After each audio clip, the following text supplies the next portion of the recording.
We're here at the Indianapolis Business Journal Power Breakfast with Purdue basketball coach Matt Painter, and I wanted to ask Coach Painter a couple of questions that actually came from the audience today.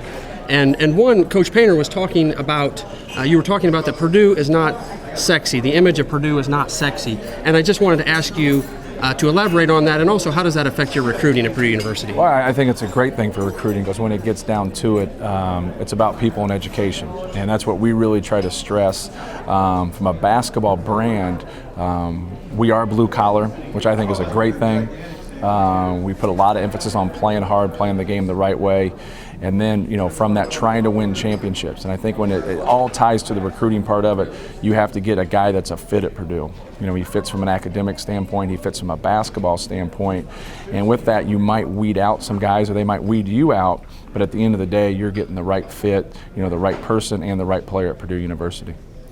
Coach Painter, audience members also wanted to know about your long-term future at Purdue University. They became very accustomed to Gene Cady being a fixment there, and they want to ask, you know, what your long-term future at Purdue will be and how you let success sway that one way or another. Well, I'm very fortunate to be the head coach at Purdue and to follow, you know, somebody as legendary as Coach Cady, and I think you have to worry about today. It is very, very difficult in college basketball to be successful.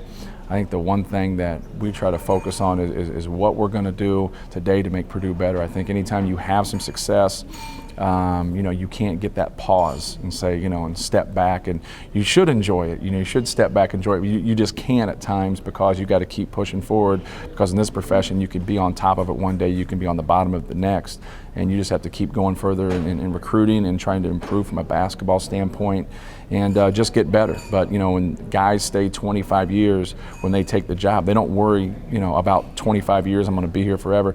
They worry about the day, they worry about improving the program and just trying to get better, and then they might wake up and look back and say, you know, this is unbelievable. I've been here 25 years. And so, like I said, very, very fortunate to be in this position, very grateful, and just trying to do everything in our power to do what's best for Purdue basketball. One last question, Coach.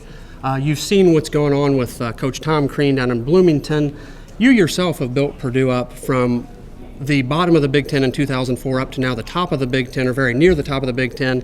Compare and contrast what you have done at Purdue to what Coach Crean is facing down in Bloomington. Well, I think we had, you know, some days in that first year where, you know, you have that light at the end of the tunnel.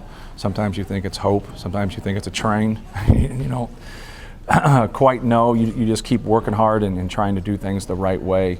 But our situation was different than theirs. Even though we were at the bottom of the Big Ten at that time, I think there's really no manual for what he went through not having a team. In the spring, he had one walk-on player, and so what he was able to do last year, getting those guys to play hard, getting those guys to play together, and really just fighting. I think he was really just establishing his brand of basketball at Indiana, and I thought he did a great job excuse me, with that. And now they've added some very good pieces, some talented guys, and now they're looking to make that next step.